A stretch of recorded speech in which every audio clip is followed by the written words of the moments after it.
If you ever walk into an old abandoned house, rent a cabin deep in the woods, or find a strange bell hanging beside the door with a warning taped underneath it, you would probably tell yourself there's a normal explanation. A leak in the roof, an old family superstition, a house settling in the dark. But what if I told you those warnings weren't left behind to scare people? What if they were written by the last person who survived long enough to understand what was really there? Today we are going to look at 3 terrifying stories about places that should have been left alone. The first is about a paranormal investigator who went into an abandoned manor to prove ghosts weren't real. The second is about 3 friends who rented a cabin on Lake Crescent and ignored the one rule they were given. And the third is about 2 cousins who inherited a hunting cabin with one very clear warning: never ring the bell. But before we get into it, if you're a fan of scary stories, feel free to subscribe and follow along for more. We release new videos a few times every week. Also, check out the Just Creepy podcast on Spotify and Apple Podcasts. Leaving a review or rating helps us grow the show. Now on to the stories.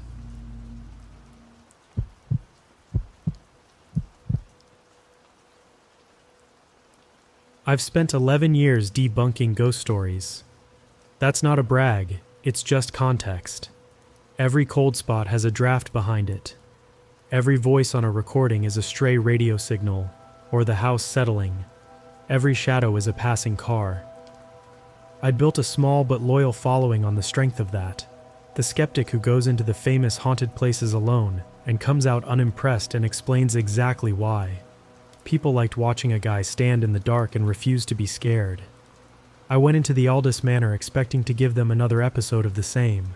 What I got was the reason I don't do this work alone anymore, and the reason I had to change what the channel even was. The place sat at the end of a private road a few miles outside a town I won't name, because the family still owns it, and they've been decent to me, and I'd rather not bring strangers to their door. Built in the 1860s by a man who'd made his money in timber, lived in continuously for over 100 years, then abandoned sometime in the 1980s after the last of the line died without anyone wanting to keep it up. 3 stories, 20-some rooms, a separate carriage house, the kind of property that creaks before you've even touched it. The locals had the usual stories: a maid who'd fallen down the back stairs, a child who'd died of fever in one of the upper bedrooms, a figure people claimed to see in the windows from the road. Standard small-town haunted house material, the sort of thing I'd dismantled 100 times. I'd done my homework, the way I always did. I'd gotten written permission from the family. I'd gone over the original blueprints with the county historian, and I knew the layout cold before I ever set foot inside. I knew where the main staircase was, and where the narrow servant's stair ran up the back. I knew which rooms had collapsed ceilings, and which floors were rotted through and unsafe. I'd marked all of it on a printout I kept folded in my jacket pocket. I had my dictaphone, 2 digital cameras, a camcorder that weighed about as much as a brick, a couple of flashlights, and a thermos of coffee. No partner. That was the whole brand. I'd done dozens of these solo, and nothing had ever happened that I couldn't explain on the drive home. I got there a little after 9 in the evening. The light was already gone, and the house just sat there at the end of the drive, black against a slightly less black sky, every window dark. I sat in the car for a minute the way I always did, getting my narration straight in my head, and then I went in through the side door the family had told me would be unlocked. The first 2 hours were nothing. I want to be honest about that, because it matters to how the rest of it landed. I walked the entire ground floor narrating as I went, making my little jokes to the camera about how the scariest thing in the house was the asbestos and the floor that might give out under me. Dust over everything, a foot thick in places. Water damage down one wall of the dining room where the roof had failed. A dead bird in the parlor fireplace, dried out and almost weightless. Wallpaper hanging off in long curls. I took my temperature readings and my EMF readings, and everything was exactly what you'd expect from an old house with old wiring still partly live. I found the kitchen, the pantry, a study with a few books still swollen and ruined on the shelves. I was, frankly, a little bored. Good footage, but boring to live through. I went upstairs around 11. That's where the cold started, and I noticed it. But I wrote it off immediately, because 2 of the windows on the second floor were broken out, and the night air was coming straight through.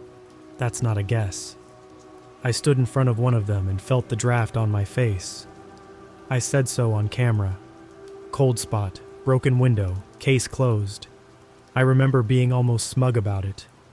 There were 6 bedrooms on that floor, and a long hall connecting them. I went room by room. Most were stripped, just stained mattresses and the odd piece of furniture too heavy or too broken to have been worth taking. But the small one at the end of the hall, the one the local stories said was the child's room, still had things in it. A little iron bed frame, a chest of drawers, a water-stained sampler on the wall with a child's stitched alphabet, the kind of thing people used to make. It was the most intact room in the house, and I couldn't tell you why. I set up there, because if anywhere was going to give me good ambient footage, it was the room with the saddest history attached to it. That's where I left the dictaphone. This is standard procedure. You set it recording, you ask questions out loud into the empty room, and you leave it running while you go do something else, and later you play it back. 99 times out of 100, there's nothing on it but your own footsteps and the house. I asked the usual things. Is anyone here with me? What's your name? Did something happen to you in this room? Do you want me to leave? I felt a little ridiculous saying it, the way I always did, talking to a room that I was certain held nothing but dust. Then I clipped the dictaphone to the top of the chest of drawers, left it running, and went back out to work the rest of the floor. Here's the first thing that didn't add up, and at the time I barely registered it. When I came back through that hall maybe 40 minutes later, the door to the child's room was shut. I'd left it open, I'm sure of that, because I'd propped it with a chunk of fallen plaster so it wouldn't swing closed on the dictaphone. The plaster was still there on the floor. The door was just shut anyway, past the plaster, which isn't how a door swinging on a draft is supposed to work. I told myself I'd misremembered. I opened it, grabbed the dictaphone, and didn't think about it again until much later. Around midnight, I sat down on the upstairs landing to drink my coffee and review the audio, just to pass the time before I did the 3rd floor. The landing was wide, and the moon was coming through a tall window there, and it was, weirdly, kind of peaceful. Most of the recording was exactly what I expected, me breathing, my footsteps fading off, the house ticking and settling. But there was a stretch right after I'd asked if anyone was there with me where the sound changed. Not static, not a hum, a voice, low and very close to the microphone, much closer than I'd been when I asked the question, because I'd been across the room clipping the thing to the drawers. 3 words. I made myself listen to them 4 times in a row before I'd admit what they were, because my whole job for 11 years had been finding the boring explanation, and I wanted one badly. You die alone. I'm not going to pretend I stayed calm. But my first real thought wasn't ghost. It was person. My first thought was that somebody else was in the house with me, a squatter, a local kid who knew I'd be there and wanted to scare the skeptic, somebody who'd gotten close to the dictaphone while I was down the hall. And honestly, that was almost a relief, because a person I know how to deal with, a person I can yell at. I stood up off the landing, and I called out loud that I knew somebody was in the house and they should come out now, that I had permission to be there and they didn't. My voice went down the stairwell and came back and nothing answered it. The house just sat there being cold around me. Then the camcorder moved. I'd set it on the floor beside me on the landing, lens pointed down the hall, still recording. And something hit it, hard from the side. I was looking right at it when it happened, and there was nothing there, nothing within 10 feet of it, and the lens housing cracked with a sound like a knuckle popping, and the whole 4-pound machine skidded 6 feet across the landing floor and slammed into the baseboard, and stopped. I've spent a long time trying to find the words for how wrong that was. There was no draft. A draft doesn't throw a camera. Nothing fell on it. Nothing rolled into it. It just got hit, by the air, by nothing, and went flying. That was the moment I stopped being a skeptic, though I didn't have the luxury of sitting with the irony. Something in me that had been certain for 11 years just went quiet. and something much older took over. I grabbed the camcorder off the floor on pure reflex, the way you'd grab anything in a panic, and it was still running in my hand, and I went for the stairs. And the stairs weren't where they were supposed to be. I need to be careful here, because I know exactly how this sounds, and I've had a lot of time to doubt my own memory of it. But I'd been up and down that main staircase twice already that night. I knew where it was. I turned to go down it, and instead I ran into a hallway, and the hallway was wrong.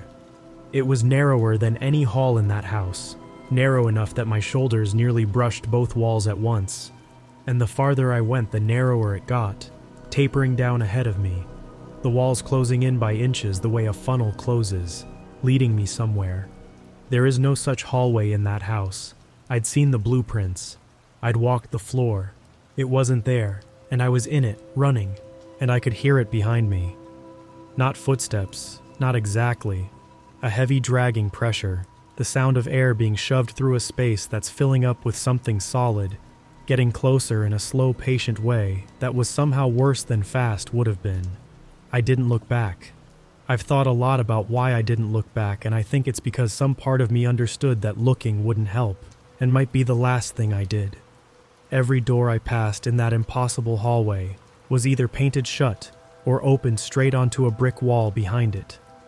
I tried 4 of them at a dead run, throwing my weight against each one without slowing down, before the 5th one finally gave and I went through it and slammed it shut behind me and put my whole body against it.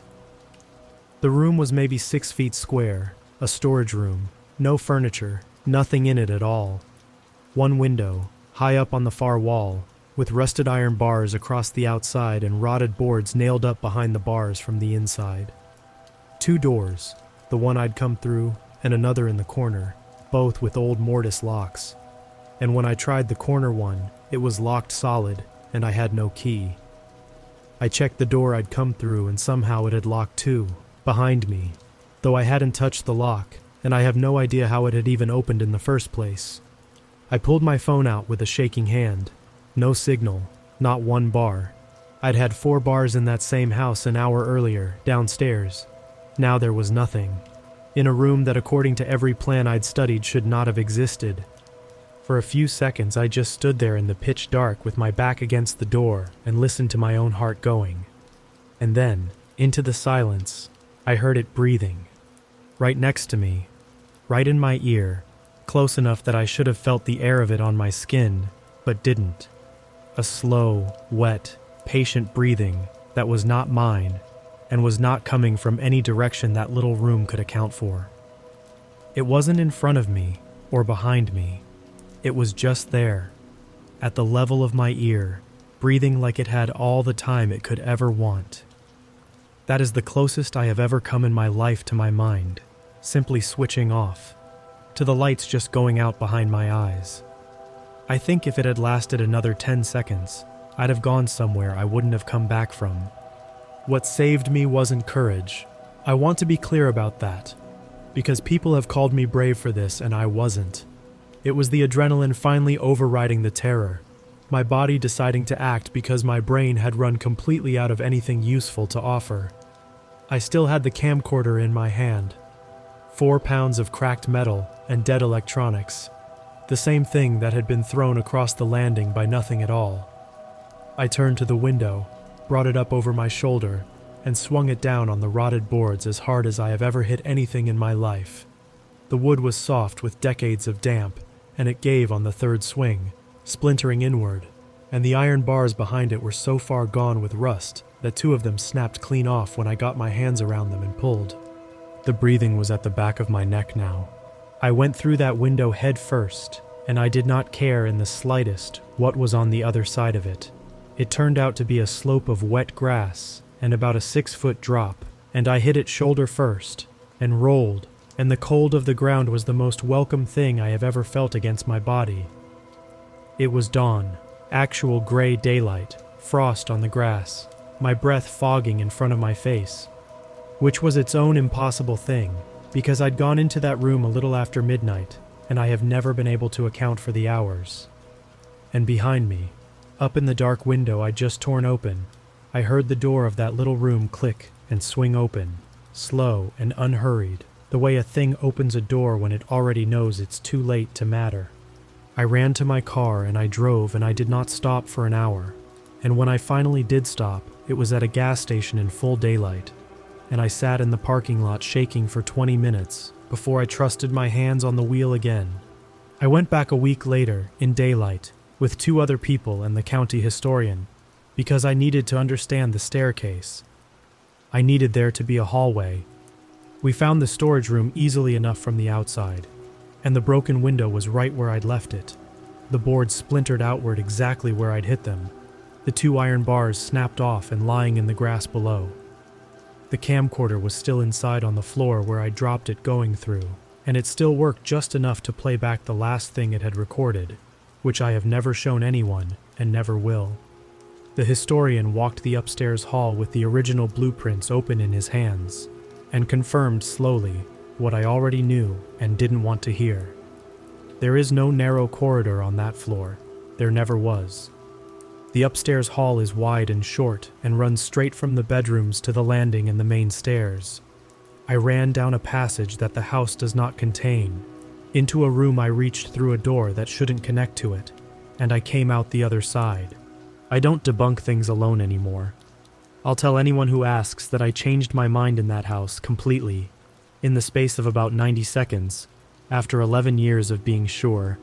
I've still got the camcorder with the dent in it, and the snapped bars, and the broken boards, for the part of the story that can actually be proven. The voice and the breathing in the hallway, I can't prove, and I've stopped trying to.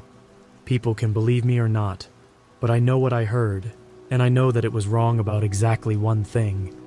It told me, in that low, close voice on the recording, and again in the breathing against my ear, that I was going to die alone in that house.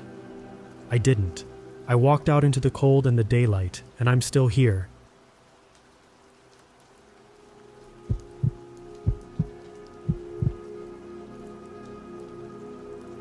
The drive out from Port Angeles takes you along Highway 101 until the trees close in and the road starts to bend with the shoreline.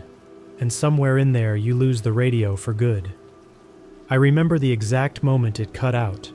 We were halfway through a song nobody liked, and then there was just the hiss of dead air and the sound of the tires on wet pavement, and Cole reached over and turned the whole thing off without saying anything. None of us turned it back on. That was the first thing the lake did, I think, though I didn't know it was the lake at the time. It took the noise away from us, one piece at a time, until all we had left was each other and the water and the cabin that was waiting for us at the end of the gravel. I had come up there to forget about a woman named Erin. That's the truth of it, and I'm not going to dress it up. We had been together for 4 years, and she had left in March, and by the middle of May, I was the kind of tired that sleep doesn't fix. Cole had noticed it the way old friends notice things, without making a speech about it, and he had booked the cabin and told me to take the weekend off work and not argue. The third man was Devin, who I had known since the 8th grade, a quiet welder with big hands who didn't talk much, but who you wanted around when things got strange because nothing seemed to rattle him. That was before Lake Crescent. After Lake Crescent, I'm not sure that was true anymore, and I'm not sure it was ever true. Lake Crescent sits on the north end of the Olympic Peninsula, inside the boundary of the national park, and it is one of those bodies of water that doesn't look real the first time you see it. The color of it is wrong. It's a deep glacial blue that goes almost to black where the bottom drops away, and the bottom drops away fast. There is hardly any nitrogen in the water, so almost nothing grows in it, and that's part of why it stays so clear and so cold and so blue. People say you can see down 100 feet in places. People also say the lake is 600 feet deep, and that nobody has ever properly mapped the deepest parts of it, and that when something goes under at Lake Crescent, it doesn't come back up the way it would in a normal lake. The cold keeps it. The cold keeps everything. I read all of that later, after the weekend was over, sitting in my apartment with the lights on at 3 a.m. I wish I had read it before. The cabin belonged to a man named Harold Voss. We had rented it through one of those listing sites, and the photographs had been honest enough, An old timber frame place with a green metal roof and a covered porch that looked out over a narrow strip of rocky beach to the water. It had been built in the 1930s, the listing said, by a logging family, and it had the look of it, low and heavy and settled into the ground like it had grown there. There was a stone chimney on the east side and a wood stove inside, and one of those old hand pumps out by the shed that nobody used anymore. The nearest neighbor was half a mile off through the trees, and you couldn't see their lights. That was what we wanted. That was the whole point of the trip, to be somewhere with no lights and no noise, and no one asking how I was holding up. Voss met us in the gravel turnaround when we pulled in. He was older than I had expected, maybe 70, with a face like a split fence post and a way of standing very still that I noticed even then. He had a folder of paperwork and a single brass key on a loop of leather cord, and he walked us through the place without much in the way of small talk. He showed us the wood pile and the propane shutoff and the breaker box. He showed us where the well pump was and told us to let the water run a minute before we drank it. He was thorough in the way of a man who had done this many times and didn't enjoy it. And then, at the end, standing at the bottom of the ladder that led up to the loft, he stopped and turned around and gave us the one rule. "Sleep downstairs," he said. "There's a bedroom off the kitchen and the couch pulls out. 3 of you, that's enough beds." Cole looked up at the loft. From where we stood, you could see the underside of the green roof and the edge of a mattress up there, and not much else. "What about up top?" "Roof leaks," Voss said. "Up in the loft. I haven't got around to fixing it. You sleep up there, you'll wake up wet, and then you'll want your money back, and I'll have to argue with you about it." He said it flat, like a man reciting something he had said before, and his eyes went somewhere past us while he said it, out toward the water. "Just stay downstairs. It's easier for everybody." That should have been the end of it. It would have been the end of it in a normal place, with a normal man and a normal rule about a normal leak. But I remember that Devon, who had not said a word the whole time, looked up at the loft and then looked at Voss, and something passed between them that I didn't catch and have thought about a great deal since. Devon had a way of reading people. He told me once that welding had taught him patience, that you spend enough hours watching metal change color, and you learn to watch everything else change too, slow, before it happens. He looked at Harold Voss for a long second, and then he looked away, and he didn't say anything. I think now that Devon understood something in that moment that the rest of us didn't. I think the lake had already picked him out, and I think some animal part of him knew it, the way a deer knows before it sees the truck. Voss left us the key and drove off in an old Ford that ground its gears going up the grade, and then it was just the 3 of us in the cabin, and the long blue afternoon coming down over the water. We had a good first evening. I want to put that down plainly, because of everything that came after, because it is easy to look back and pretend the dread was there the whole time. It wasn't. We unloaded the truck and stacked the cooler in the kitchen, and Cole got the wood stove going, and we sat out on the porch with beers and watched the light go off the lake. The water went from blue to slate to a kind of pewter color, and then the mountains across the lake turned black against the sky, and the first stars came out hard and bright the way they only do where there are no towns. It was cold for May. Up at Lake Crescent, it's always a little colder than you think it'll be. The water sees to that. But the cold felt clean and good, and I felt for the first time in 2 months like I might actually be all right. We didn't talk about Erin much. Cole brought her up once. Careful, the way you'd test a stare you weren't sure of. And I told him I didn't want to spend the weekend on it, and he let it go. That was the kind of friend he was. Devon sat at the end of the porch with his boots up on the rail and worked through 3 beers without saying anything beyond the occasional grunt of agreement. And that was the kind of friend he was. The fire popped inside the cabin and threw orange light out through the windows onto the boards of the porch. An owl called somewhere back in the trees. The lake lay there in the dark, flat and patient, and made no sound at all. I should say something here about the quiet of that lake, because it's part of the whole thing, and I don't know how else to explain it. Most water makes noise. Even a still pond has frogs and bugs, and the small wet sounds of things living in it. Lake Crescent doesn't, or didn't that weekend. The water was so clear and so dead and so cold that nothing moved in it that we could hear. When the wind died, which it did after dark, the silence that came off the lake was total. It wasn't peaceful.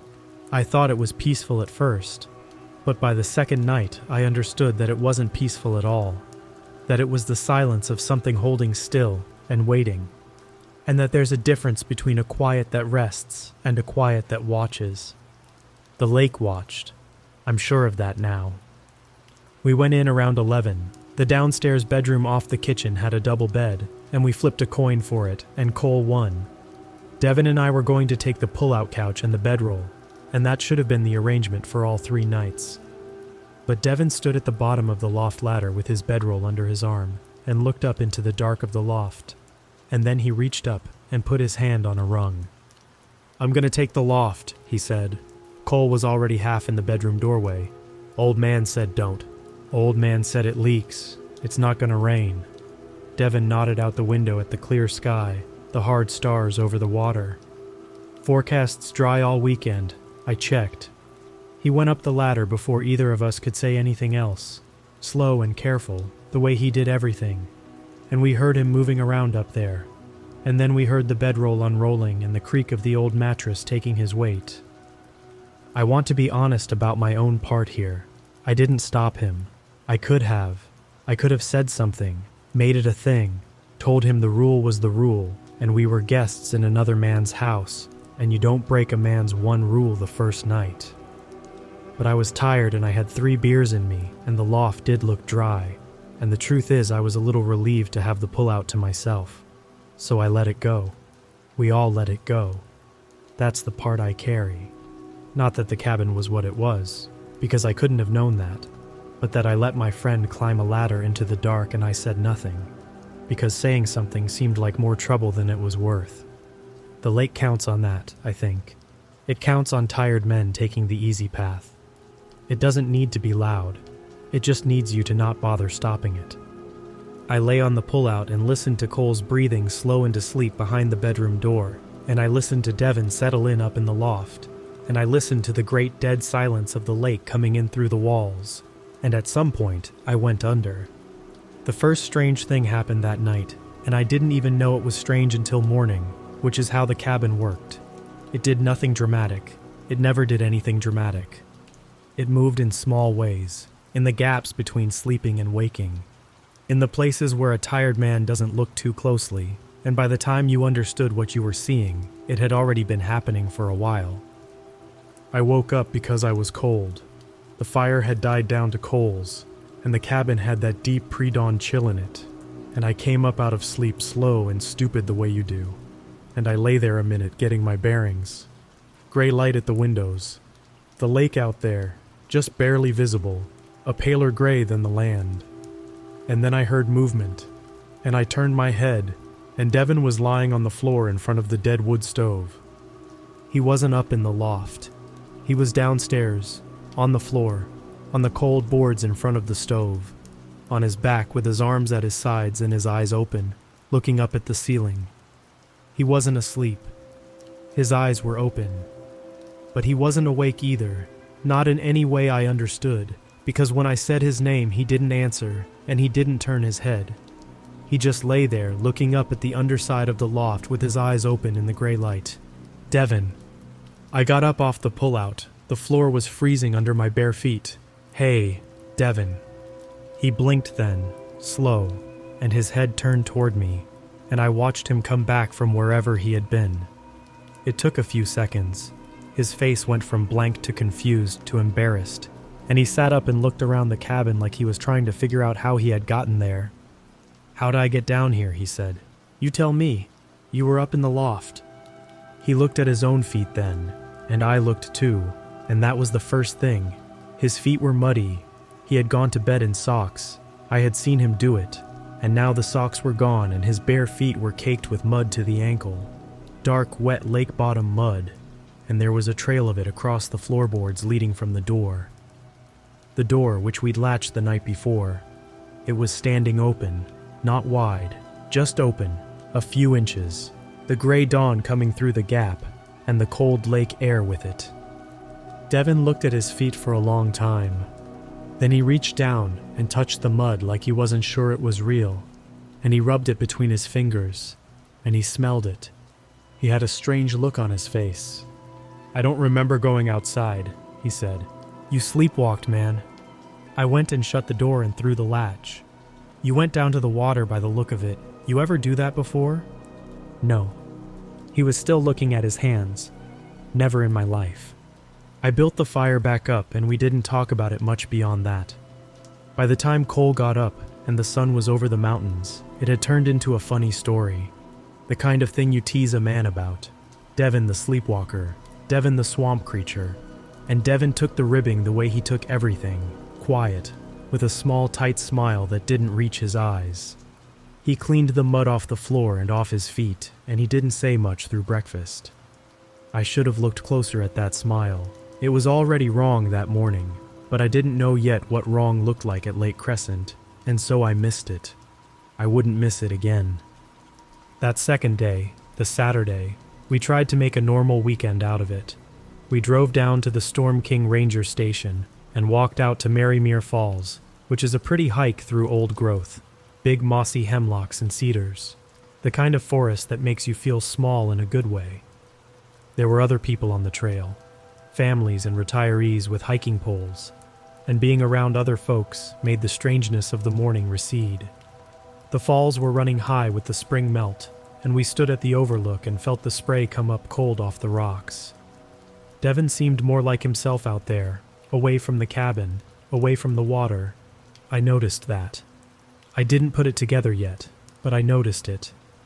He was easier the farther we got from Lake Crescent, and he got quieter and slower the closer we came back to it, like something tightening. We stopped at a tavern in the afternoon and had a long lunch, and on the way back Cole wanted to see Lake Crescent itself proper, not just our little strip of beach, so we drove around to the Lake Crescent Lodge side where you can stand on the dock and look out across the whole length of it. That was where I first heard the story, though I didn't know it was our story. There was an old fellow on the dock, a fisherman, though he didn't have a line in the water, just standing there looking out. Cole, who could talk to anybody, struck up a conversation with him about the lake, and the old man was happy to talk. He told us about the trout, the Beardsley, and the crescenti, two kinds that exist nowhere else in the world, cut off in that lake so long they became their own thing. He told us about the depth, 600 feet and more in places, and about how cold it stayed at the bottom, just a few degrees above freezing year-round. And then he told us, in the easy way old men tell terrible things, about the people the lake had kept. "It doesn't give 'em back," he said. "That's the thing about Crescent. Water this cold, this deep. A body goes down, and it doesn't come up. Soap, they call it. The fat turns to a kind of soap in the cold, and the thing just stays down there, perfect for years, decades. There's a woman went in back in the 30s. Fella killed his wife and dumped her, and she came up 3 years later looking like a wax doll. Hadley May, her name was. The Lady of the Lake, they call her now. And those are just the ones we know about. There's plenty went into that water that never came up at all, and never will. Lake just keeps 'em." He looked out at the water, the deep impossible blue of it. "People drown here every few years. Most of 'em they never find. Lake's still got 'em, all of 'em, down there in the cold, keeping." I remember the way the wind had died and the lake had gone flat and silent while he talked. That same total silence. And I remember a cold feeling going down my back that had nothing to do with the temperature. Cole asked him, half joking, if he believed in ghosts. The old man laughed. "Ghosts," he said. "No, nothing so simple as that. A ghost is a person that's left something behind. What's down in Crescent didn't leave anything behind. It's all still here." And he tapped the dock with his boot twice and looked out at the water and would not say anything more about it. We drove back to the cabin in the late afternoon, and the sun was going down behind us, and the long shadow of the mountain came across the lake, and Devin was quiet in the back seat the whole way. When we pulled into the gravel turnaround, he didn't get out right away. He sat there a second, looking up through the windshield at the cabin, at the green roof, at the dark square of the loft window. Then he got out and went inside without a word. The small wrong things started in earnest that Saturday evening, and I think it is important that I lay them out the way they actually happened, one at a time, ordinary, because that is how the cabin did it. If it had thrown a chair across the room, we would have been gone inside the hour. We were grown men. We didn't believe in haunted houses, but it didn't throw chairs. It moved boots an inch. It rearranged the firewood. It did things so small and so close to the edge of what you could explain that each one alone was nothing, and it was only when you laid them all in a row that you saw the shape underneath. The first one was the boots, Devon's boots. He had left them by the front door when we came in, the way you do, and when I went to get more wood from the porch around dusk, they weren't by the door. They were over by the foot of the loft ladder, set side by side, neat, pointed at the ladder like he was about to climb it. And they were wet. Soaking wet, dark with water, the laces dripping, when they'd been bone dry by the door an hour before. And it hadn't rained, and Devon had been sitting in the same room as me the whole time. I stood there looking at those wet boots at the bottom of the ladder, and I felt that cold thing go down my back again. I didn't say anything to Devon. I'm not proud of that. I picked the boots up, and they were cold and heavy with lake water, and I set them by the stove to dry, and I told myself he must have done it, must have set them down to dry himself, and I hadn't seen, even though I knew that wasn't true, even though I knew they'd been by the door. We do that, all of us. We tell ourselves the comfortable lie because the true thing is too big to hold. I set the boots by the stove, and I went back to drinking my beer. The second thing was the wood stove. Cole went to add a log around 9, and he opened the door of the stove and stopped and called me over. The fire was out. We had built it up good an hour before, and it should have been burning fine, and it was out, dead, cold, and the firebox was packed full of stones. Lake stones. Smooth gray rounded lake stones, the kind off our beach, dozens of them, packed into the firebox where the fire had been, so tight you could see somebody had set them in there one at a time. They were wet. Water had run down out of the stove and pooled on the hearth. We had been in that room most of the evening. Nobody had gone to the beach. Nobody had carried a single stone, let alone 40 of them, into the house, and packed them into a burning stove without one of us seeing. The three of us stood and looked at the stove full of wet lake stones, and nobody said anything for a long time. Then Devon, very quietly said, "We should go." It was the most sensible thing anybody had said all weekend, and we didn't listen to it, and I will regret that until I die. But it was 9 o'clock at night on a dark mountain road in a national park with no cell service, and the idea of packing up and driving out into that blackness felt somehow more frightening than staying. And so Cole said, "Let's just keep the doors latched and the lights on and leave in the morning, first light." And I agreed, because I wanted to agree, because morning was only a few hours off and the lights were on and there were 3 of us. Devon looked at us both. He had that tight, wrong smile again. He said, "All right." But I saw something go out of him when he said it, some last bit of fight. And I think that was the moment the lake won, right there, when his 2 friends chose to stay one more night, and he stopped arguing with us about it. We pulled the stones out of the stove. It took both hands and a long time, and they were so cold they ached to hold, and we carried them out and dumped them off the porch into the dark. We got the fire going again. We checked every window and through every latch. And we did the thing with the loft ladder, which I have to explain, because it became the center of the whole night. The loft ladder was the old kind, a steep wooden thing on a track, and it folded up and latched against the loft opening with a simple hook and eye latch when you weren't using it. We had pushed it up and latched it shut after Devon sleepwalking the night before, figuring if it was latched he couldn't get up there and couldn't fall down it. So we latched it again that night, hook in the eye, and we checked it twice, and we sat back down by the fire. And about 20 minutes later, with all 3 of us sitting right there in the room, the latch came undone and the ladder came down. It didn't slam. That's the thing I keep coming back to. If it had slammed, it would almost have been better. Instead, the hook just lifted out of the eye slow, by itself, while we watched, and the ladder unfolded and came down on its track, slow and quiet, and settled against the floor with a small wooden knock. And then there was just the open black square of the loft up there above us, and the ladder reaching up into it, like an invitation. The fire popped. The lake was silent outside. None of us moved. None of us said a word. We just looked at that ladder reaching up into the dark, and after a while Cole got up very carefully and folded it back up and latched it, and we watched the latch the whole rest of the night, and it didn't come undone again. But it didn't need to. It had made its point. It could open whatever it wanted. The latches were for us, to make us feel better. They meant nothing to whatever was in that cabin. I have to tell about Devin now, about how he changed over those last hours, because that's the heart of it, and it's the hardest part to put down. He went quiet after the ladder came down. Not the easy welder's quiet I knew. The comfortable silence of a man who didn't need to talk. This was a different quiet, a listening quiet, a quiet like a man hearing something the rest of us couldn't.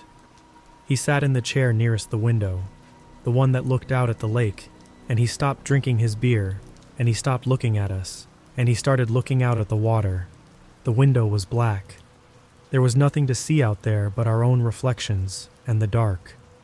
But Devin looked out at the lake like there was something out there looking back, and his face had gone smooth and empty, the way it had been that first morning when I found him on the floor with his eyes open. Cole tried to talk to him, asked him if he was okay, asked if he wanted to lie down, asked him a couple of times, and Devin answered, but the answers came slow and from far away, like a man talking in his sleep. Once Cole asked him what he was looking at, and Devin said without turning his head, "He wants to come in. Just that. He wants to come in." And the way he said it, flat and certain, and not at all afraid, was worse than any scream would have been. Around midnight, Devin got up out of the chair and walked to the door and put his hand on the latch. He was going to go outside. Into the rain, because it had started raining by then, soft at first, and then harder, real rain, drumming on the green metal roof. And I remember thinking with a cold lurch that the old man had said the loft leaked when it rained, and now it was raining.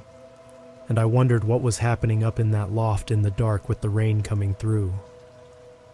But Devin was at the door with his hand on the latch, and Cole got to him and pulled his hand off it and steered him back to the couch, and Devin let himself be steered, loose and unresisting, like a sleepwalking child. He sat back down, and a few minutes later he got up and went to the door again. We took turns watching him after that. One of us awake at all times, that was the plan, sitting between Devin and the door. And we would make it to first light, and then we would put him in the truck and we would leave and never come back. That was the whole of our plan, to keep our friend away from the door until the sun came up. The rain came down harder. The fire burned. Devin sat on the couch with his eyes open, looking at the black window. And every so often he would say something, low, not to us. Once he said, "It's cold down there." Once he said, "He's been alone a long time." And once, near 2 a.m, he turned and looked right at me, and for a second his eyes were his own again, scared and his own. And he said very clearly, "Don't let me go in the water." And then the smoothness came back over his face, and he turned back to the window. And that was the last clear thing my friend said to me that night.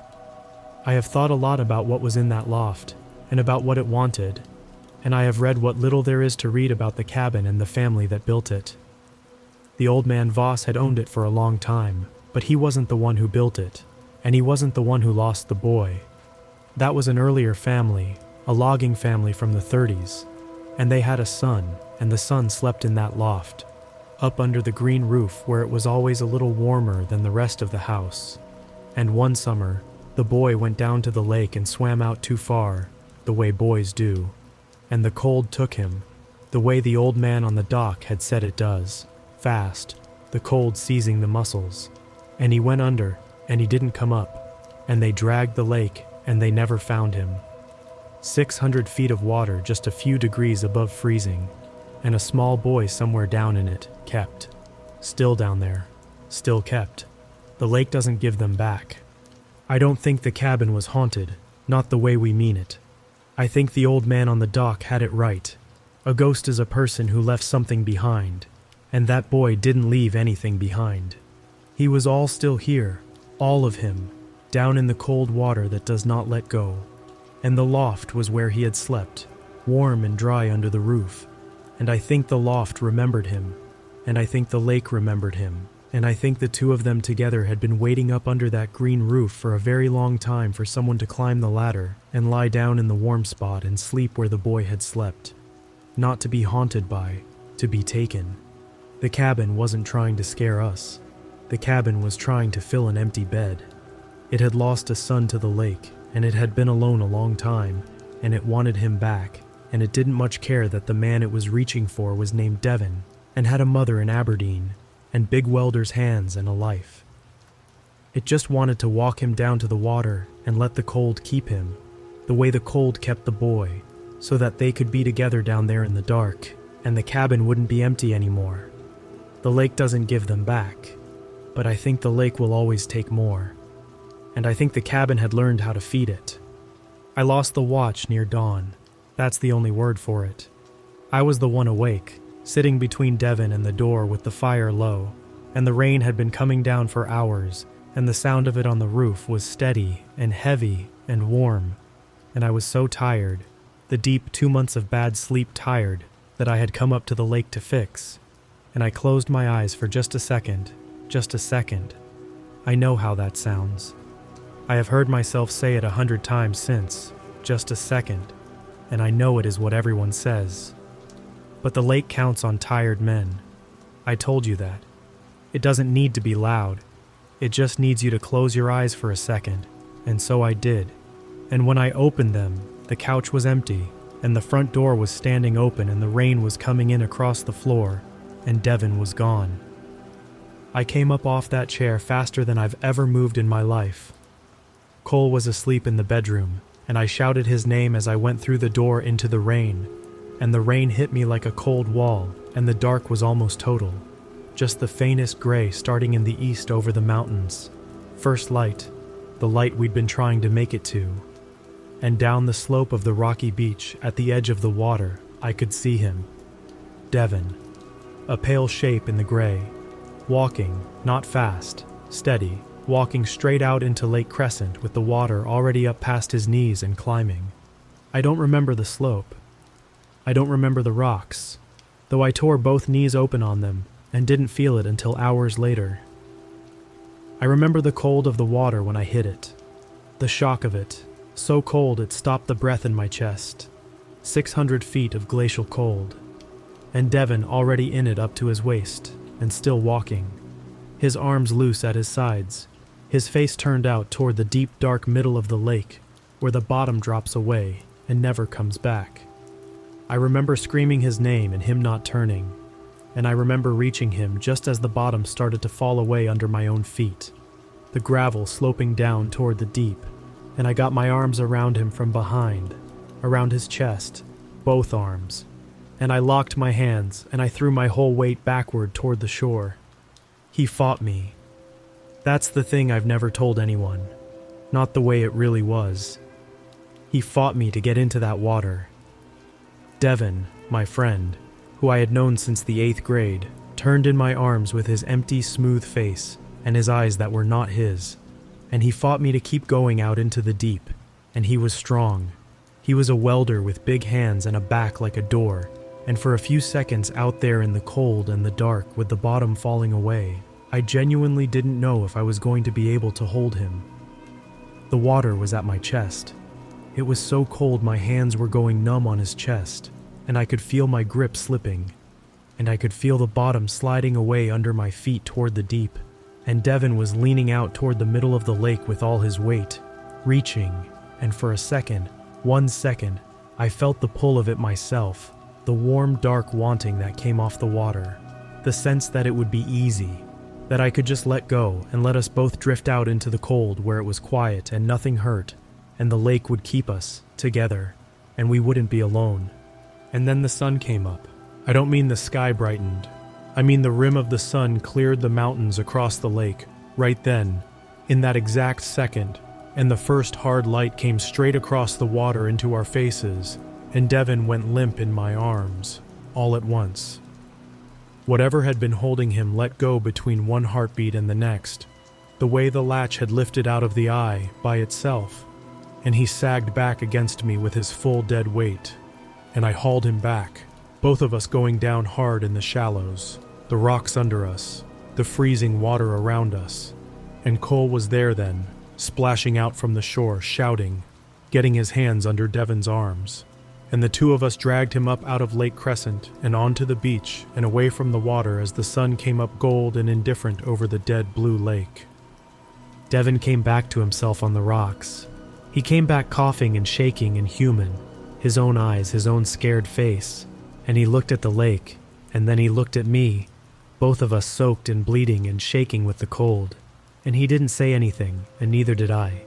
There was nothing to say. We knew. All three of us knew. We left him on the rocks with Cole, and I went up to the cabin, and I didn't pack a single thing. I want to be clear about that, because of how this ends. I didn't pack. I grabbed the truck keys off the counter and our wallets and nothing else.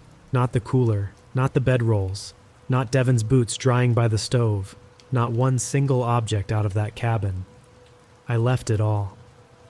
We put Devon in the back seat wrapped in the one dry jacket we had left in the truck, and Cole drove, and I sat in the passenger seat looking back at the cabin as we pulled out of the gravel, at the green roof and the dark loft window, and I swear to you that the cabin looked the way a face looks when it is about to cry, empty, cheated, alone again.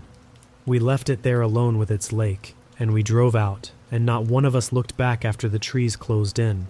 We didn't talk about it on the drive. We didn't talk about it for a long time after.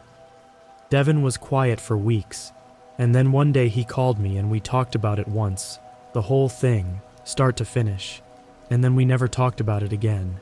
He moved away that fall down to Oregon, away from the water. He told me he couldn't live near a lake anymore. I understood. I understood completely. I tried to find the listing later. I wanted to report it, or warn somebody, or just see Harold Voss's name and his old split fence face and prove to myself it had been real. But the listing was gone. The cabin wasn't on the site anymore. I searched the rental address, the coordinates, Voss's name, all of it, and there was nothing. Like the place had never been listed at all, like we had rented it from no one and stayed nowhere. I told myself the old man had finally taken it down, that he had given up trying to rent it after how many weekends ended the way ours did. But I don't really believe that. I think the cabin only shows itself when it is hungry. I think it had been empty a long time, and it was hungry that May, and it put itself out into the world and waited for 3 tired men, and one of them almost stayed. And then it took the listing back down and went quiet again, up there under the green roof by the dead blue water, waiting, patient. The way the whole lake is patient, for the next time it gets hungry enough to fish. That should be the end of it. We got out, Devon lived, the listing vanished. We never went back. That's a clean ending, and for a few weeks I let myself believe it was the ending, that we had left Lake Crescent with nothing of it, and it had kept nothing of us.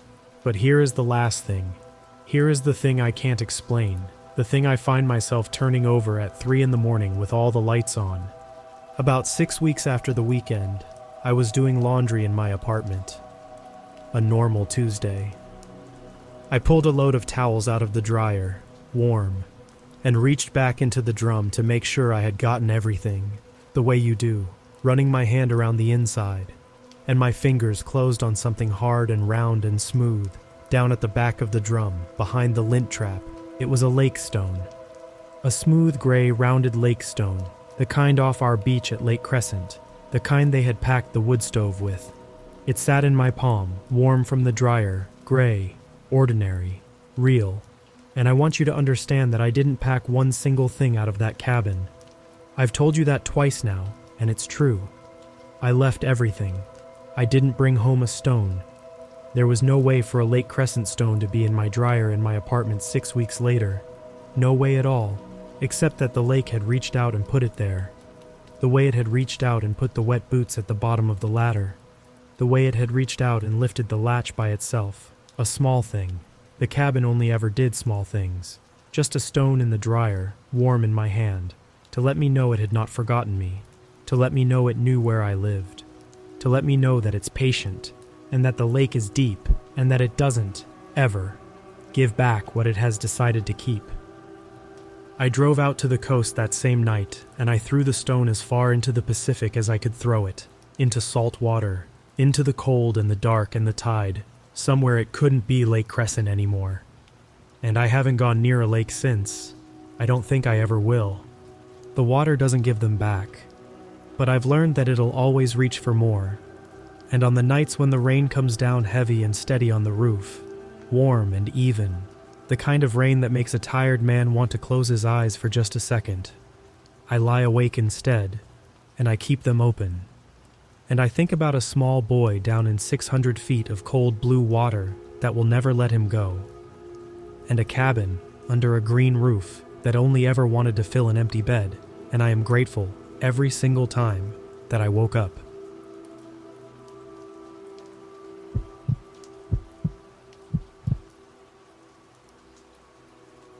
My Uncle Lowell died alone in a hunting cabin outside Old Forge, New York, sometime in the third week of October, and nobody found him for 9 days.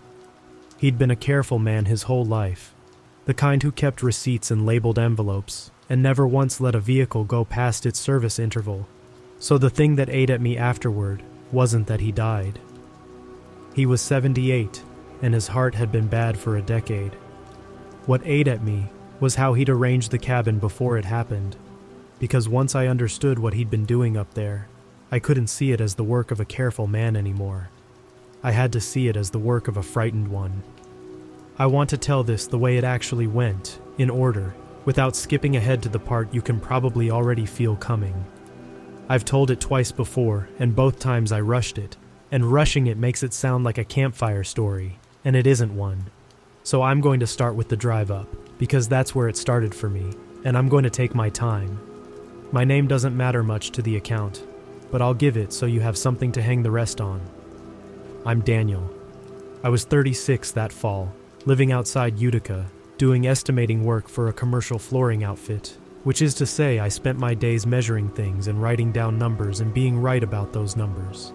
And I mention that only because being a man who trusts measurements turned out to matter later. My cousin Wesley was 3 years younger. He was Lowell's son's boy, which made Lowell his great uncle, and he'd grown up 2 streets over from me, and we'd hunted that cabin together as kids back when Lowell still drove us up himself. When the lawyer called, it was the 2 of us named in the will. Lowell had outlived his own son, Wesley's father, by 11 years. He'd outlived almost everybody. The cabin and the 40 acres it sat on came to Wesley and me jointly, with a note in the file that said, and I'm quoting it because the wording stuck with me, to the 2 who used it as boys, who will know enough to leave it as they found it. At the time, I read that as sentiment, an old man being soft at the end. I read it differently now. We drove up together the first Saturday of November in Wesley's truck. It's about an hour and 40 minutes from Utica to Old Forge if the roads are clear, and they were, and then it's another 20-some minutes off the main road onto a forest road that the county maintains in name only. And then it's a quarter-mile of 2-track that Lowell had kept passable with his own gravel and his own back for 50 years. The cabin sits on a bench of flat ground above a drainage that feeds into the Moose River system, deep enough into the trees that you lose cell signal a mile before you arrive and don't get it back. Mixed hardwood and hemlock, with the hemlock thickening as the ground drops toward the water. Old growth in patches. It is genuinely beautiful country, and it is genuinely empty. And both of those things were on my mind the whole way up, the beauty and the emptiness, because they're the same fact looked at from 2 sides. We got there a little after noon. The cabin looked the way it had always looked. 1 story, hand-framed, a steep metal roof for the snow load, a covered porch across the front, a stovepipe, and a single back window that Lowell had cut himself into the rear wall to watch the drainage. There was a woodshed off to the side, full and dry, split and stacked the way Lowell stacked everything, which is to say correctly. The man had been dead for 2.5 weeks and the woodpile was still squared off true at every corner. Wesley got the key from the lockbox the lawyer had told us about, and we went in, and that's when we found the tape. I should describe the tape carefully because the tape is the whole front half of this. All through the cabin, stuck to walls and beams and the edges of shelves, and the frames of the windows and the door, were strips of ordinary cream-colored masking tape, the kind you buy in a hardware store for painting trim. On each strip, Lowell had written a short instruction in black marker in his blocky engineer's hand, the letters all capitals, the way he wrote everything. They weren't reminders in the normal sense. They weren't buy more propane or check the flu. They were rules, and they were strange. The one over the light switch by the door said, "Keep porch light off after midnight." The one on the front of the wood stove said, "Do not burn green wood, ever." The one on the frame of the back window, the window Lowell had cut himself, said, "Do not open this window." There was a second strip below it, added later you could tell because the tape was a slightly different shade. And the second one said, "Not even a crack." There were a dozen others. "Don't whistle outside after dark. Keep the salt box full. If the dog won't come in, you come in." Lowell hadn't had a dog in years, which made that one read like something he'd written a long time ago and never taken down. Most of them had the flavor of an old man's superstition, the accumulated paranoia of a person who'd spent too many winters alone in the woods, talking himself into systems. I want to be honest about how we received them, because it matters. We laughed. Not cruelly. We laughed the way you laugh at a relative's quirks once they're gone, with affection, a little sad. Wesley walked the cabin reading them out loud in a voice meant to sound like Lowell, gruff and clipped, and I followed him, and we made an inventory of the old man's fears and we found them funny. And then we came to the bell. The bell hung by the front door, mounted on an iron bracket that had been set into the log wall with lag bolts, 4 of them, sunk deep. It was brass, dark with age, about the size of a cantaloupe, with a fixed clapper inside, and a short pull rope of braided cord knotted through a loop at the crown. It looked like an old dinner bell, the kind a ranch cook might ring to bring hands in from a far field, and that's what I assumed it was. The bracket was the only thing in the cabin Lowell had bolted in with that much hardware. 4 lag bolts to hang a dinner bell. I noticed that, and I didn't think anything of it. Below the bell was the longest piece of tape in the cabin. 2 strips, actually, stacked. The top one said, "Never ring this bell." The bottom one, in smaller letters, crammed in at the end the way you write when you're running out of tape and running out of room, said, "No matter what you hear." We stood there and read it, and Wesley said the thing that I have thought about every day since, which was, "What's he think's gonna happen? The soup's ready." And I laughed, because it was funny, and because I had no reason on God's earth to think it was anything but funny. We spent that first afternoon doing the practical things. We turned on the propane, bled the lines, checked the stove, brought in water from the truck because Lowell's hand pump needed priming, and we hadn't brought the right fittings. We decided we'd stay the weekend, get a feel for the place, figure out whether we wanted to keep it or sell it. Neither of us said it out loud yet, but I think we both already knew we'd sell. It was a beautiful place, and it was a lot of place, and Wesley had a wife and a baby coming, and I had no use for 40 acres in the deep woods. And a cabin like that is a thing that needs a person living in it and tending it, or it goes to rot fast. We were already in our heads the men who would sell it. We built a fire as it got dark. We used the seasoned wood from the shed, not because of the tape, but because only a fool burns green wood. It pops and smokes and gives you nothing. So that rule at least had a plain reason behind it, and we honored it without thinking of it as honoring anything. We ate, and we drank a little, 2 beers each. I want to be precise. We were not drunk, and we talked about Lowell, and the talk kept circling back to the tape because it was the strangest thing in the room, and you couldn't not look at it. Around 10 o'clock, Wesley got up to get another beer from the cooler, and on his way back, he stopped at the door and put his hand on the bell rope. "Don't," I said. I said it lightly. I want to be honest about that too. I didn't say it like a man warding off a curse. I said it like you'd tell someone not to touch a wet paint sign, a little amused at myself for even saying it. "It's a dinner bell, Dan," he said, and he rang it. It wasn't a big ring. He flicked the rope once, the clapper hit the brass once, and it gave out a single clear note that hung in the cabin and faded. A nice sound, honestly. A warm sound. Wesley grinned at me and let go of the rope, and the bell went still, and that was it. Nothing happened. I have to make you understand that nothing happening was the worst possible outcome, though we didn't know it. If the woods had answered right then, that second, we'd have had the truth in front of us, and we'd have done something with it. But nothing happened. The fire ticked. The wind moved in the hemlocks down the drainage, the way it always did. Wesley made a ghost noise, woo, and we laughed, and we finished our beers, and somewhere before midnight we banked the fire and went to bed, Wesley on the bunk, and me on the fold-out, and I slept fine. I slept the whole night. That's the part I'd undo if I could undo any single part. I slept fine. It was the next night that it started. That second day was ordinary and pleasant. We walked the property line in the morning, following the old blazes Lowell had kept fresh on the boundary trees. We found, in the course of that walk, the first piece of the explanation, though I didn't recognize it as one. Down toward the drainage, maybe 400 yards below the cabin, the land flattened out into a long, straight depression running through the trees, too straight to be natural, grown over with second growth, but unmistakable once you saw it. An old road grade, a logging road, cut probably 100 years back, when this whole region had been worked over hard for spruce and pine and hemlock bark for the tanneries. The Adirondacks are full of these old grades. You can walk for miles on them if you know how to read them.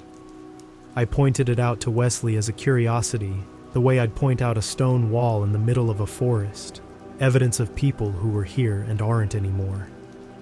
We followed it a little way, and then we turned back because it was cold and we wanted lunch.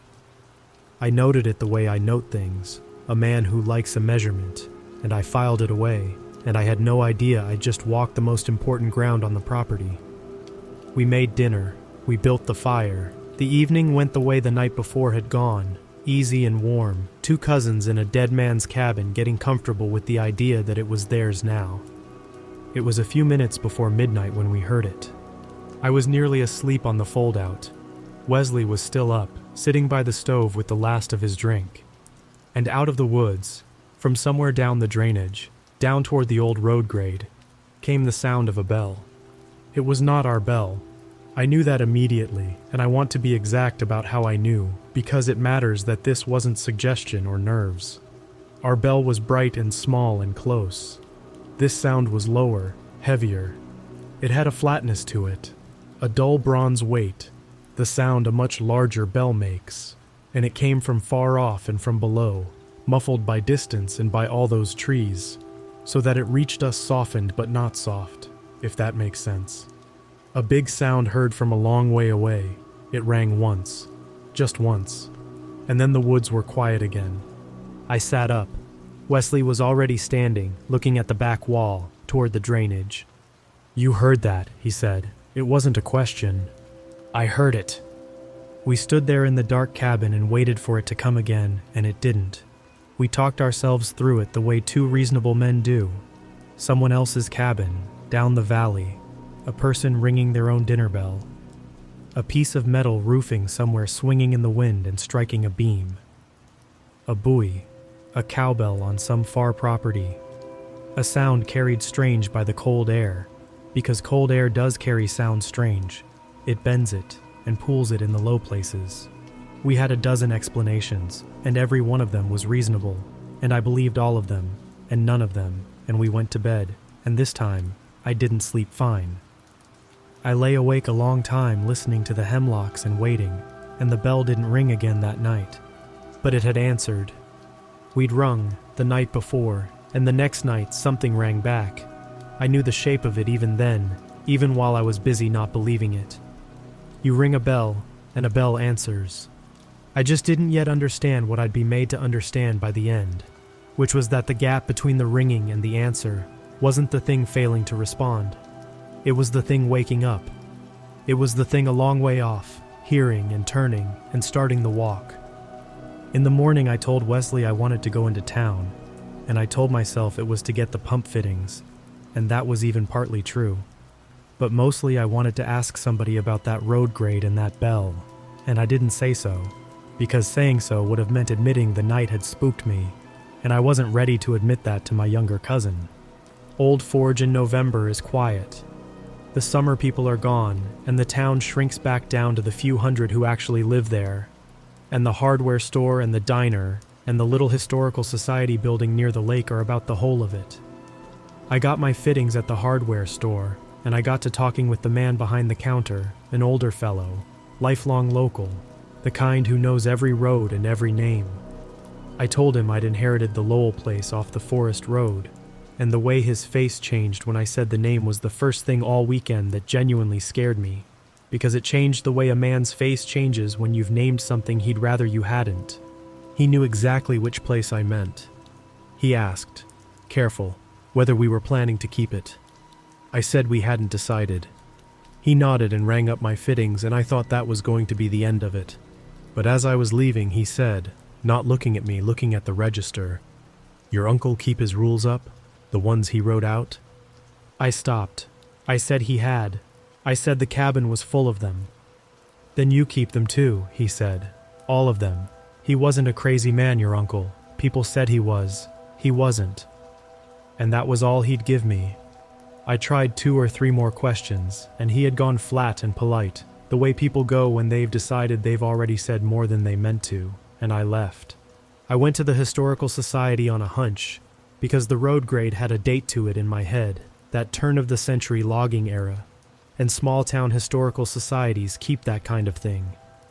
It was open, barely, 1 volunteer, a woman in her 70s named, she told me Eleanor, who'd lived in Old Forge her whole life. I told her I was researching the old logging roads on the property I'd inherited, and she lit right up, because nobody ever asks them anything, and she was glad of the company. And she pulled out maps for me, real ones, survey maps, and a few hand-drawn camp maps from the logging companies that had worked the area. And there it was. My property, the bench above the drainage, and running below it the old grade we'd walked, marked on the company map as a haul road.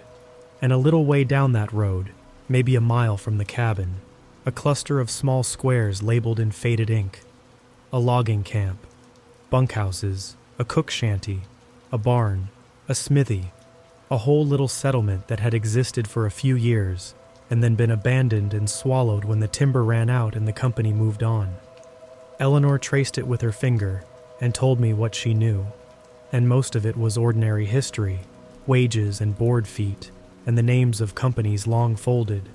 But when I asked her about the camp itself, that specific camp, she got quiet in a way I was starting to recognize, and she told me the one thing I'd come to town without knowing I was looking for. There'd been a winter, she said, somewhere around 1901 or 1902, when a storm came in hard and early and trapped a crew at that camp. Not the whole crew, a section of men who'd been working a cut a good way out from the main camp, beyond the reach of the road once the snow came. The camp used a bell, she said, a big bronze bell mounted at the cook shanty, to call the men in, at meals, and at the end of the day, and in bad weather. You rang it, and the men walked toward the sound. In country like that, in deep snow, in failing light, the bell was how you found your way home. The men out at the far cut were supposed to come in when they heard it. That storm, she said. They rang the bell, and the men didn't come. The snow was too deep, and the wind took the sound and threw it the wrong way. Or the men were already lost. Nobody ever knew. They rang it for 2 days. And on the second night, she said, dropping her voice though we were the only 2 people in the building, the cook claimed that the bell answered him. That when he rang it, something rang back, from out in the storm, from the direction of the far cut. And he kept ringing because he thought it was the men, signaling that they were coming in. And the answer kept getting closer. The men were never found alive. When the snow let up in spring, they found most of them, what the winter and the animals had left, scattered along the haul road, as though they'd been walking in, toward the camp, toward the sound of the bell, and hadn't made it. But there was a story the cook told, before he left the country for good and never came back, that the thing that had answered his bell that second night, the thing that came closer and closer through the storm, was not the men, The men were already dead by then. It was something that had heard the bell calling and had answered the call, and had come, the way you come when you're called. And after that, Eleanor said, folks said the camp bell was cursed, and when the camp was abandoned, somebody was supposed to have taken it down and buried it, or sunk it in the drainage, so it could never call anything again. I asked her, and I tried to keep my voice level, whether anyone had ever lived up on the bench above that camp, whether there had been trouble there. She looked at me for a long moment.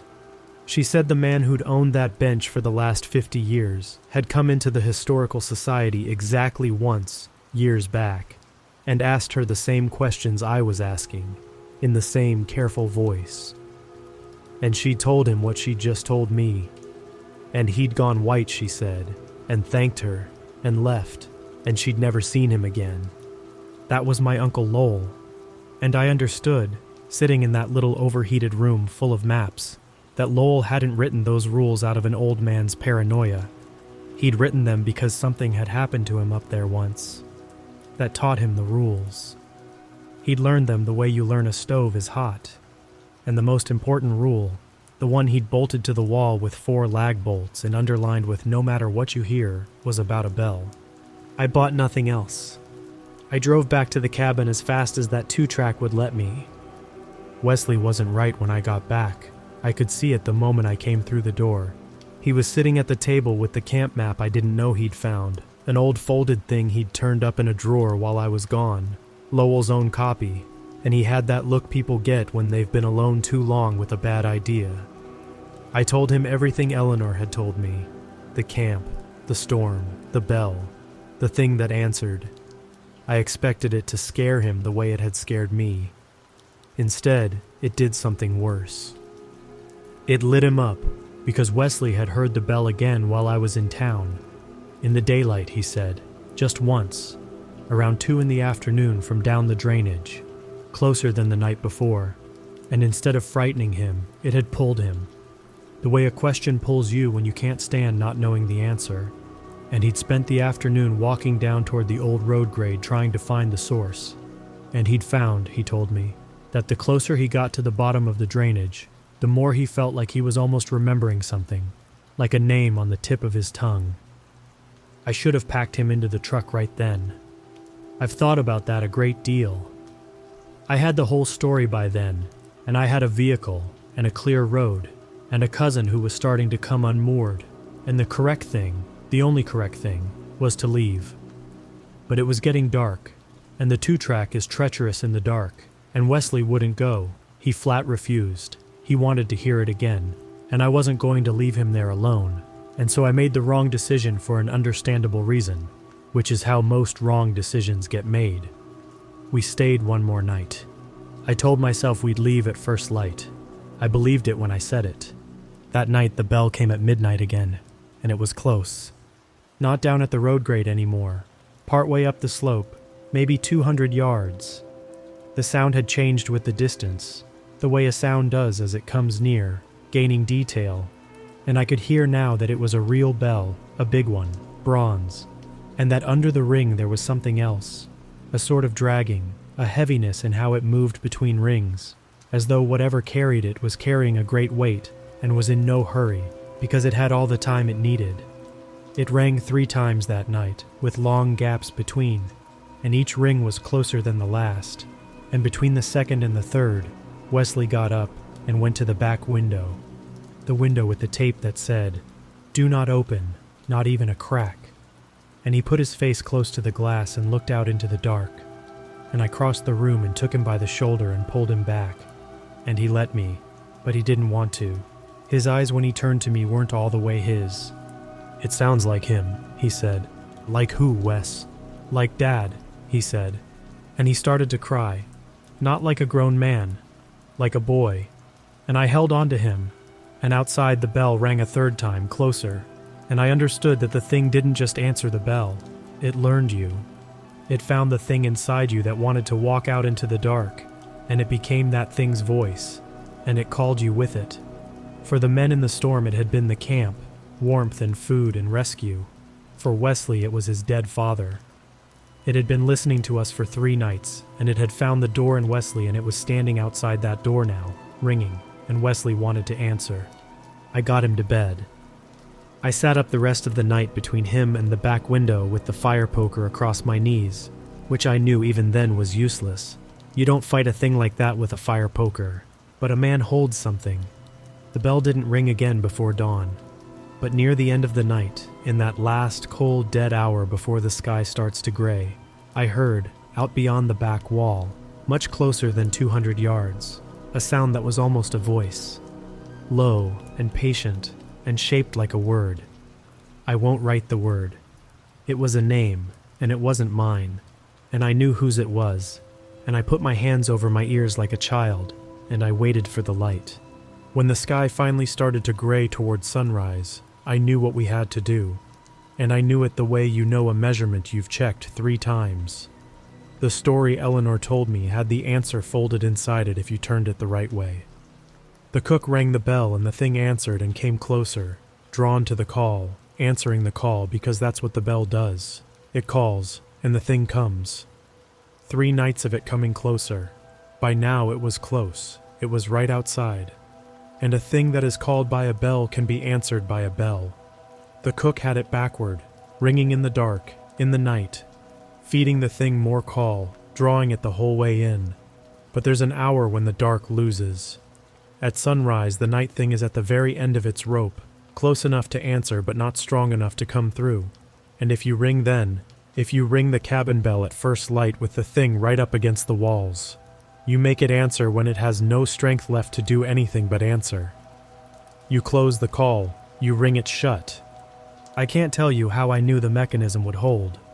I'll be honest about that. I didn't know.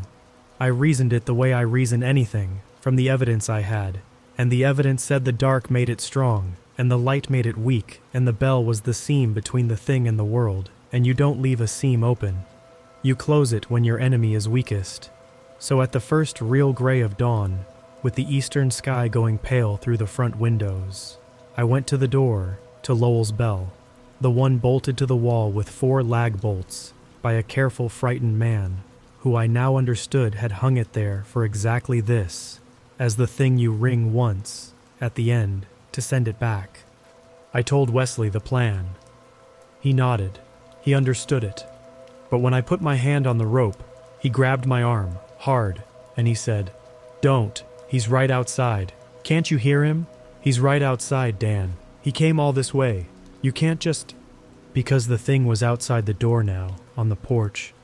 I could feel the weight of it through the boards, and it was using the voice it had built, his father's voice, low and warm and close, calling Wesley by his childhood name, the name only his father used, and Wesley was halfway to the door before I caught him.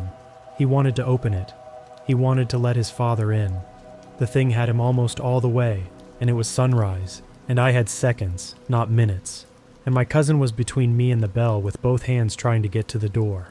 So I did the only thing I could do. I let go of trying to hold Wesley, and I went around him. I got to the bell. He grabbed at me, and I took one elbow to the mouth that loosened a tooth I still favor, and I got my hand on the rope, and outside the voice rose, no longer warm, the warmth all gone out of it at once, a sound underneath the voice now that was not a voice, and had never been a voice, and I pulled the rope, hard, once. The bell rang, bright and small and clear, the same warm note it had given the night Wesley flicked it, the night this all began, and the note went out of the cabin and into the gray morning, and for a single second there was absolute silence. The woods, the porch, Wesley, all of it dead still. And then the answer came. It came from directly beneath us, from under the porch, under the boards, under our feet, no distance to it at all. The thing had been that close. It had been right under the floor we were standing on. The same heavy bronze toll I'd heard for 3 nights coming up the valley. But now it was below me, so close the floor hummed with it, and it rang once, one enormous answering note that I felt in my teeth and in the loose tooth and in the soles of my feet through the boards. And then it stopped. The note rang out and faded and did not come again.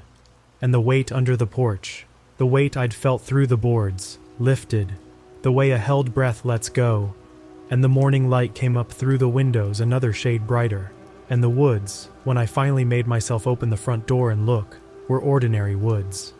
Wet, cold, gray, empty, hemlocks and bare hardwood and the old road grade somewhere down below, holding its dead. Nothing on the porch. Nothing under it when I made myself crawl under there an hour later with a flashlight. Nothing but old dry dirt and a few generations of mouse nests, and, set into the ground directly below where the bell hung on the wall above, half sunk in the dirt, green-black with age, the curved bronze top of a very large old bell, buried there a long time ago by somebody who'd wanted it gone, and hadn't been able to make it gone, only quiet. Lowell had built his cabin on top of it. I think he knew. I think that's why the bell by the door took 4 lag bolts. He'd hung the small bright bell directly above the buried one, like a man keeping his hand on a lid. We left within the hour. We didn't pack carefully. Wesley came back to himself slow, over the drive down, and by Old Forge he was crying again and apologizing, and I told him there was nothing to apologize for, that the thing had reached into him and used the best part of him against him, his love for his father, and that wasn't weakness, that was just the lever it found. I believe that. He carries it harder than I do anyway. It wasn't his father out there, but it had his father's voice down so exactly that some animal part of him will spend the rest of his life not entirely sure, and I can't take that from him, and I wish I could.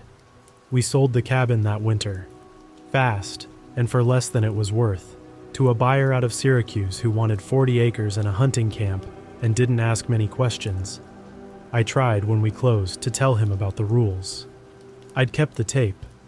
I'd photographed every strip of it before we left, and I printed the photographs, and I tried to hand them to him at the closing and explain that the old man who'd built the place had left instructions, and that they mattered, and that the bell by the door especially, the bell most of all, should never be touched and never be taken down.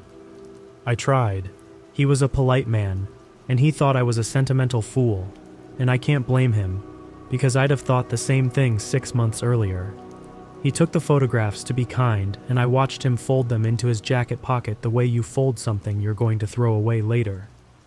He told me, friendly, that the first thing he was going to do was clear out all the junk the old man had nailed up, get the place looking like his own. He tore the bell down. I know because he mentioned it months later in a voicemail he left me about a question on the well. Said offhand that he'd pulled that ugly old bell off the wall and pitched it. Took some doing. 4 lag bolts. Who hangs a dinner bell with 4 lag bolts? He laughed about it in the message. I never called him back. I didn't know what I'd say. 3 months after he tore it down, in the deep part of the following winter, he went missing. It was in the regional news for about a week. A man from Syracuse, new owner of a remote hunting camp outside Old Forge, vehicle found at the cabin, no sign of him. Search and rescue out for days in bad snow. They found his tracks leading away from the cabin, down the slope, toward the drainage, toward the old logging grade, walking in the night, in deep snow, away from warmth and shelter and his own running truck, out toward the place where the dead men lie, along the Hall Road. The tracks went down into the hemlock and the snow filled them in, and they never found him. Not in the winter, not in the spring. As far as I know, he's down there still. He'd taken the lid off. He'd unbolted the small bright bell that kept the buried one quiet, and somewhere in his first winter, the buried one started calling, and he didn't have the rules, because I couldn't make him take the rules, because there was no version of me at that closing table who could have made a reasonable man believe a thing that I only believed because I heard it answer from under my own feet. He heard something call him in the dark, and he had no uncle, and no story from a woman named Eleanor, and no cousin to hold him back from the door, and he answered it, the way you answer when you're called, the way the men in the storm answered, the way Wesley nearly did. I think about Lowell more than anybody, dying alone up there at 78, heart going, knowing he was going, and the thing he must have worried about most at the end wasn't his own death. It was the bell. It was who'd get the place after, and whether they'd be the kind of fools who'd take the lid off. That's why the will said what it said. The two who used it as boys, who will know enough to leave it as they found it. He picked us because he thought we'd respect the rules. And we didn't. We laughed at them and rang the bell on the second night. And the only reason this account has an ending and not just a disappearance is that I had time, and a town with a long memory, and a sunrise. I kept one of the tape strips. I peeled it off the doorframe before we left, and it's in my desk, and I look at it sometimes. No matter what you hear. He ran out of room writing it. He had so much to say and so little tape. I understand the feeling. There's no amount of tape that's enough, and there's no way to write it so a stranger believes you, and the bell is down now, and in some snowbank or some drainage, or under some new owner's porch, waiting, the way it waited under ours, for the next careful, frightened person to die, and the next set of fools to inherit, and the next hand on the rope. Don't ring it. That's all. If you ever find yourself in a quiet cabin in deep country, and there's an old bell by the door, and a strip of tape that tells you to leave it alone, the man who wrote that tape was not crazy. Leave it as you found it. And if you've already rung it, and 3 nights later something rings back from down in the trees, wait for the sunrise, and ring it one last time. And don't open the door no matter whose voice is on the other side of it. It won't be who it sounds like. It never is.